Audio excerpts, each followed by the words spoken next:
بسم اللہ الرحمن الرحیم۔ السلام علیکم، آپ دیکھ رہے ہیں الف نیوز اور میں ہوں آپ کے ساتھ ماجد علی۔ شامل کرتے ہیں پاکستان اور دنیا بھر سے breaking news headlines. Switzerland میں ایران اور امریکہ کے درمیان ہونے والے مذاکرات میں پاکستان اور قطر کی مشترکہ کوششوں سے اہم پیش رفت سامنے آئی ہے۔ دونوں ممالک نے ایک مشترکہ اعلامیہ جاری کرتے ہوئے بات چیت کو تعمیری قرار دیا۔ ذرائع کے مطابق فریقین نے آئندہ 60 روز میں حتمی معاہدے کے لیے ایک روڈ میپ پر اتفاق کیا ہے۔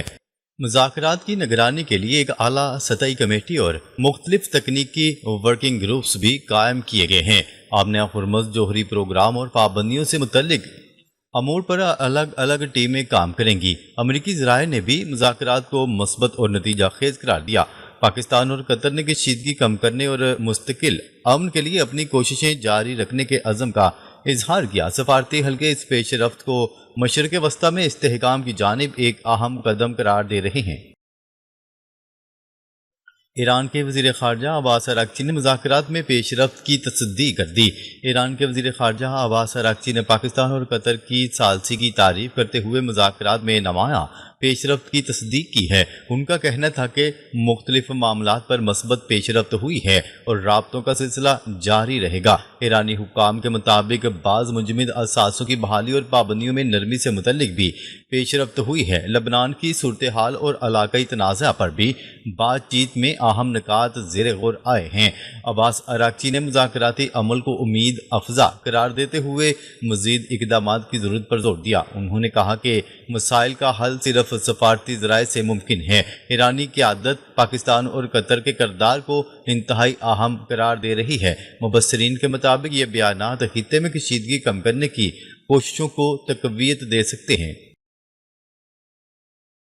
امریکہ اور ایران کے درمیان براہ راست ہاٹ لائن رابطہ بحال کرنے پر اتفاق۔ پاکستان اور قطر کی کوششوں سے امریکہ اور ایران کے درمیان براہ راست ہاٹ لائن رابطے کے قیام پر اتفاق کر لیا گیا۔ ذرائع کے مطابق اس نظام کا مقصد غلط فہمیوں اور غیر ضروری کشیدگی سے بچنا ہے۔ ماضی میں دونوں ممالک کے درمیان روابط زیادہ تر ثالثی کے ذریعے کیے جاتے تھے۔ نئے نظام کے تحت ہنگامی حالات میں فوری رابطہ ممکن بنایا جائے گا۔ آبنہ ہرمز میں بحری سرگرمیوں کے حوالے سے بھی رابطے کے خصوصی انتظامات کیے گئے ہیں۔ سفارتی ماہرین اسے مذاکراتی عمل کی ایک بڑی کامیابی قرار دے رہے ہیں۔ اس اقدام سے خطے میں کسی بھی غیر متوقع صورتحال کے خطرات کو کم کرنے کی امید ظاہر کی جا رہی ہے۔ پاکستان کی سفارتی کوششوں کو عالمی سطح پر مثبت پیش رفت کے طور پر دیکھا جا رہا ہے۔ قطر کے گیس پلانٹ میں دھماکے کے بعد نئے خدشات جنم لینے لگے۔ مذاکراتی عمل کے دوران قطر کے قریب واقع راس الفان گیس تنصیبات میں دھماکے کی اطلاعات سامنے آئی ہیں۔ اس واقعے نے خطے کی صورتحال کے حوالے سے نئی تشویش پیدا کر دی۔ ایران نے دعویٰ کیا ہے کہ اس واقعے میں اسرائیلی ڈرونز ملوث ہو سکتے ہیں، تاہم قطر کی جانب سے واقعے کی وجوہات کے بارے میں حتمی موقف ابھی سامنے نہیں آیا۔ تجزیہ کاروں کا کہنا ہے کہ واقعے کی مکمل تحقیقات کے بعد ہی حقیقت واضح ہو سکے گی۔ بعض حلقے اسے مذاکراتی عمل کو متاثر کرنے کی کوششیں قرار دے رہے ہیں۔ خطے میں توانائی کی تنصیبات پر حملے عالمی منڈی کے لیے بھی تشویش کا باعث بن سکتے ہیں۔ اس واقعے نے امن کوششوں کے مستقبل کے بارے میں کئی سوالات کھڑے کر دیے ہیں۔ مشرق وسطی میں امن کی کوششوں کو سبوتاژ کرنے والے عناصر سرگرم ہونے کا خدشہ۔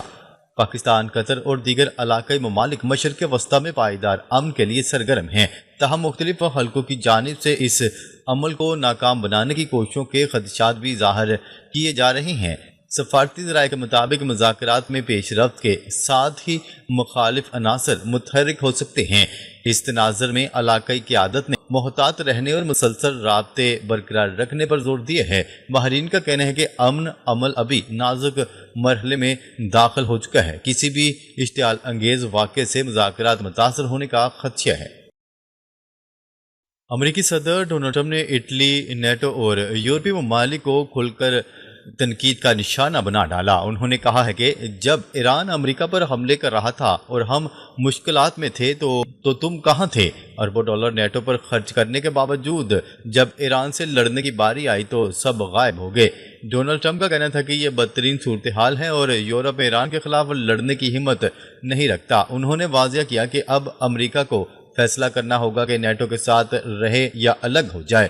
ڈونلڈ ٹرمپ کا خیال ہے کہ ایران کے ساتھ ہونے والا معاہدہ امریکہ کے لیے نقصان دہ ہے۔ یہ بیان امریکہ کی جانب سے ممکنہ بڑی تبدیلیوں کا اشارہ ہے۔ امریکی صدر کا نیٹو چھوڑنے کا اشارہ، اتحاد ٹوٹنے کے خدشات۔ ڈونلڈ ٹرمپ نے نیٹو پر تنقید کرتے ہوئے کہا ہے کہ امریکہ دہائیوں سے اس کا دفاع کرتا آ رہا ہے، لیکن جب امتحان کا وقت آیا تو سب نے ساتھ چھوڑ دیا۔ ان کا کہنا تھا کہ اب نیٹو سے الگ ہونے کا فیصلہ کرنا پڑ سکتا ہے۔ روس اس صورتحال کا انتظار کر رہا ہے کیونکہ نیٹو کے ٹوٹنے سے اس کی پوزیشن مضبوط ہوگی۔ یورپی ممالک بھی اب نیٹو کی بجائے روس سے ڈیل کرنے کے موڈ میں ہیں۔ ڈونلڈ ٹرمپ کا خیال ہے کہ ایران نے امریکہ کی طاقت کو چیلنج کیا اور نیٹو نے کوئی مدد نہ کی۔ یہ صورتحال امریکہ کے لیے بہت بڑا چیلنج بن گئی۔ سوئٹزرلینڈ مذاکرات میں ڈرامہ، ڈونلڈ ٹرمپ کا متنازع ٹویٹ۔ سوئٹزرلینڈ میں ایران امریکہ مذاکرات کے دوران ڈونلڈ ٹرمپ کا متنازع بیان اور ٹویٹ سامنے آ گیا، جس پر ایرانی وفد نے احتجاج کیا۔ بعد میں قطر اور پاکستان کی ثالثی سے معاملہ سلجھایا گیا۔ ڈونلڈ ٹرمپ کا یہ اقدام اسرائیل کو خوش کرنے کے لیے تھا۔ ایران نے لبنان میں جنگ بند کرنے کا مطالبہ کیا تھا اور قطر کے ذریعے پیغام دیا۔ مذاکرات کے دوران بہت ڈرامہ ہوا، وفد اٹھ کر جانے لگے تھے۔ یہ سب کچھ امریکہ کی کمزوری کو ظاہر کرتا ہے۔ اسرائیل کا امریکہ اور قطر پر شدید غصہ۔ اسرائیل امریکہ کے حالیہ فیصلوں پر سخت ناراض ہے کیونکہ اس کی لبنان سے فوج نکالنے کی بات سامنے آئی۔ اسرائیل کا سب سے زیادہ غصہ قطر کے وزیر اعظم پر ہے، جنہوں نے ایران کے ساتھ ڈیل میں اہم کردار ادا کیا۔ قطر نے ایران کی بات مانی جس سے اسرائیل کو نقصان ہوا۔ امریکہ نے اپنی چمڑی تو بچا لی لیکن اسرائیل کو تنہا چھوڑ دیا۔ یہ صورتحال اسرائیل کے لیے بڑا چیلنج بن چکی ہے۔ اب اسرائیل کو اکیلے نکلنے کا راستہ تلاش کرنا ہوگا۔ اسرائیل میں حکومتی پالیسیوں پر عوامی بحث، نیتن یاہو کو شدید تنقید کا سامنا۔ اسرائیل میں ایران سے متعلق حالیہ صورتحال کے بعد حکومتی پالیسیوں پر بحث میں شدت آ گئی۔ بعض سرویز اور سیاسی مباحثے میں وزیراعظم نیتن یاہو کی پالیسیوں پر سخت تنقید کی جا رہی ہے۔ کئی حلقوں کا خیال ہے کہ جنگی اہداف اور حاصل شدہ نتائج کے درمیان واضح فرق موجود ہے۔ اسرائیلی سیاسی جماعتوں اور عوامی حلقوں میں مختلف آراء پائی جا رہی ہیں۔ تجزیہ کاروں کے مطابق اندرونی دباؤ حکومت کے لیے ایک نیا چیلنج بن سکتا ہے۔ ایران اور خطے کی بدلتی ہوئی صورتحال بھی اسرائیلی سیاست پر اثر انداز ہو رہی ہے۔ مبصرین کے مطابق آنے والے مہینے میں سیاسی ماحول مزید دلچسپ ہو سکتا ہے۔ اس اسرائیلی قیادت پر داخلی اور خارجی دونوں سطحوں پر دباؤ بڑھنے کا امکان ظاہر کیا جا رہا ہے۔ ایران اور امریکہ کے درمیان 60 روزہ روڈ میپ پر کام تیز کرنے کا فیصلہ۔ سفارتی ذرائع کے مطابق امریکہ اور ایران نے آئندہ 60 دن میں کئی اہم معاملات پر پیش رفت کے لیے روڈ میپ پر اتفاق کر لیا۔ اس عرصے میں تکنیکی سطح پر مختلف کمیٹیاں مذاکرات کو آگے بڑھائیں گی۔ آبِ ہرمز پر پابندیاں، تجارت اور علاقائی کشیدگی جیسے معاملات پر خصوصی توجہ دی جائے گی۔ دونوں ممالک کے درمیان براہ راست رابطے کے نظام کو مزید مؤثر بنانے کی کوشش کی جا رہی ہے، جبکہ ثالثی میں قطر سمیت دیگر ممالک بھی اپنا کردار ادا کر رہے ہیں۔ تجزیہ کاروں کے مطابق یہ مرحلہ مستقبل کے کسی بڑے معاہدے کی بنیاد بن سکتا ہے۔ فریقین کے درمیان اختلافات اب بھی موجود ہیں، تاہم مذاکرات کا عمل جاری ہے۔ عالمی برادری اس پیش رفت کو خطے کے استحکام کے لیے اہم قرار دے رہے ہیں۔ آبِ ہرمز کی صورتحال عالمی توانائی منڈی کے لیے اہم مسئلہ بن گئی۔ آبِ ہرمز کی صورتحال عالمی معیشت اور توانائی کی سپلائی کے لیے ایک اہم مسئلہ بن چکی ہے، جبکہ کئی ممالک اس راستے کی بندش یا رکاوٹوں کے ممکنہ اثرات کا جائزہ لے رہے ہیں۔ بھارت سمیت متعدد ایشیائی ممالک متبادل توانائی ذرائع اور راستوں پر غور کر رہے ہیں۔ ماہرین کا کہنا ہے کہ کسی بھی نئی کشیدگی سے عالمی منڈیوں میں فوری اثرات مرتب ہو سکتے ہیں۔ ایران اور امریکہ کے درمیان رابطوں کا ایک مقصد اسی آبی گزرگاہ کو محفوظ رکھنا بھی ہے۔ توانائی کے شعبے سے وابستہ ممالک اس صورتحال پر گہری نظر رکھے ہوئے ہیں۔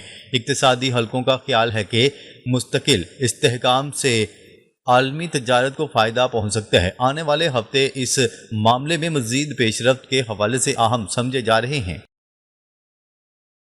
امریکی صدر ڈونلڈ ٹرمپ کا G2 کارڈ بے نقاب۔ چین نے امریکہ پر نئی پابندیوں کا وار کر دیا۔ G7 اجلاس میں ڈونلڈ ٹرمپ کی جانب سے چین اور امریکہ کے ممکنہ G2 اتحاد کا تاثر دیا گیا۔ لیکن زمینی حقائق اس کے برعکس نظر آ رہے ہیں۔ چین نے درجنوں امریکی کمپنیوں پر نئی ایکسپورٹ پابندیاں عائد کر کے واشنگٹن کو واضح پیغام دے دیا۔ چینی وزارت خارجہ نے نایاب معدنیات اور حساس ٹیکنالوجی سے متعلق کئی امریکی اداروں کو بلیک لسٹ میں شامل کر دیا۔ اس اقدام سے امریکہ کی سپلائی چین اور دفاعی صنعت کو مشکلات کا سامنا ہو سکتا ہے۔ ماہرین کے مطابق چین اور امریکہ کے درمیان تعاون کی بجائے مقابلہ مزید شدت اختیار کر رہا ہے۔ ڈونلڈ ٹرمپ کے G2 بیانیے کو محض سفارتی دباؤ کی حکمت عملی قرار دیا جا رہا ہے۔ چینی رد عمل نے اس تصور کو کمزور کر دیا کہ دونوں طاقتیں مل کر عالمی نظام چلائیں گی۔ تجزیہ کاروں کا کہنا ہے کہ موجودہ حالات میں G2 اتحاد کا امکان انتہائی محدود دکھائی دیتا ہے۔ ناظرین، اب تک کے لیے اتنا ہی۔ مزید خبریں لے کر بہت جلد آپ کی خدمت میں حاضر ہوں گے۔ تب تک کے لیے اپنا خیال رکھیے گا۔ اللہ نگہبان۔